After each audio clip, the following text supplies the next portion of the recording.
Si Efren Peña Florida, simbolo ng may malasakit at makabagong Pinoy.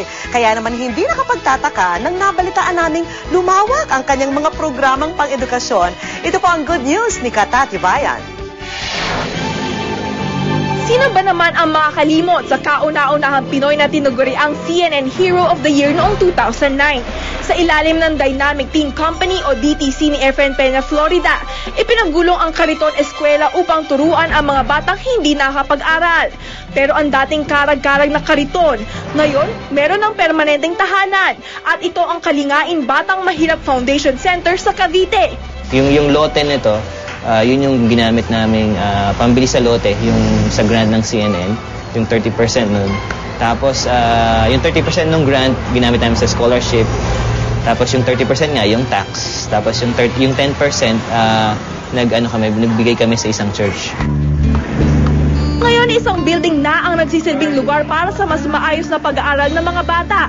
Pangarap namin to talaga eh. So, hindi namin nakakalain na in 14 years, makukuha namin o kung magkakaroon kami ng ganito.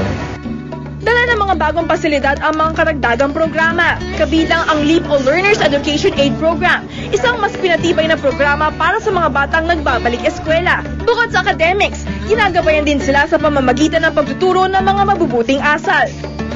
Ang mas nakakatanda ng mga estudyante na nakapasa sa LEAP na sa Phase 2 o After School Tutorial na.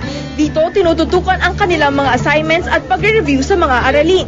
May special session din para matuto silang gumamit ng computer. Si Chris, 4 na taon lang tinutulungan ng DTC. Dati po ako nakatira po sa dam site po. Yung dam site po na kung saan po tinatapon po yung mga basura. Tapos po, doon po nagpupunta sila kay F po para turuan po kami po. Tuturuan po kami paano po magamot ng paano po yung magbasa po.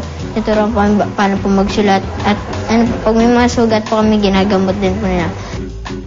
Mula sa Kariton Classroom, isa siya sa mga napiling scholar sa bagong paaralan.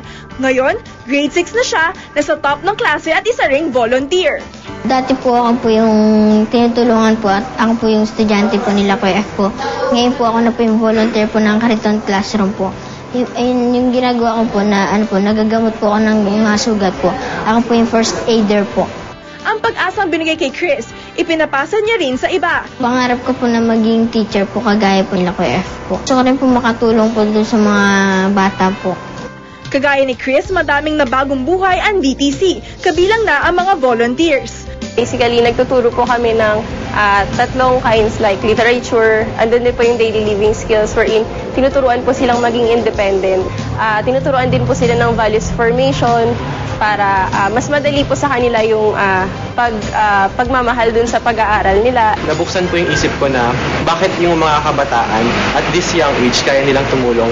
Bakit instead na magreklamo na lang tayo sa mga problemang kinakaharap natin, mag-proact na lang tayo. Yung physical na hirap talaga na ginagawa po namin pagtuturok ng Kariton. Pero yung kapalit po nun yung sarap na nakikita natin na nakangiti po yung mga bata at gusto po nila na talagang natututo po sila.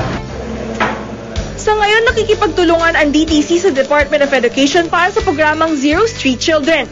Yung pinaka-purpose namin to lead yung mga kabataan towards the right direction. I-train sila, develop sila, para maging good citizen, responsible, productive na ito yung resulta. Gusto kasi namin makita yung progress itong mga batang ito eventually, na maging kagaya sila nung iba namin mga volunteers na successful na dumaan dun sa ganong klaseng proseso. Layunin nitong ipakalat ang Kariton Classroom sa buong bansa at padamihin ang mga bayaning nakikipagsapalaran sa ngalan ng edukasyon. Ako si Kata Tibayan at ito ang aking good news.